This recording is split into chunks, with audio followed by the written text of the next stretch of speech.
শাকিব খান অপু বিশ্বাসকে স্পষ্টভাবে একটা কথা ক্লিয়ার করেছেন আজকে।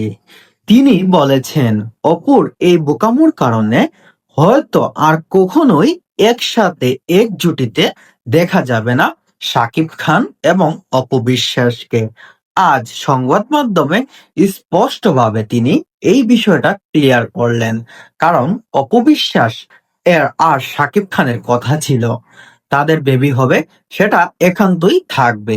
এমনকি তারা হয়তো তাদের সময় করে সংবাদ মাধ্যমে সেটা পরিষ্কার করবে।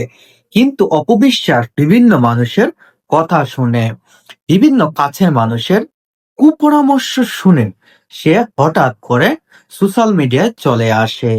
এমনকি সময় টিভির একটি সাক্ষাৎকারে সে তার প্রথম লাইভে এসে দাবি করে শাকিব খান এই সন্তানের বাবা। কিন্তু এই বিষয়টা নিয়ে শাকিব খান এত রেগে গেলেন কেন?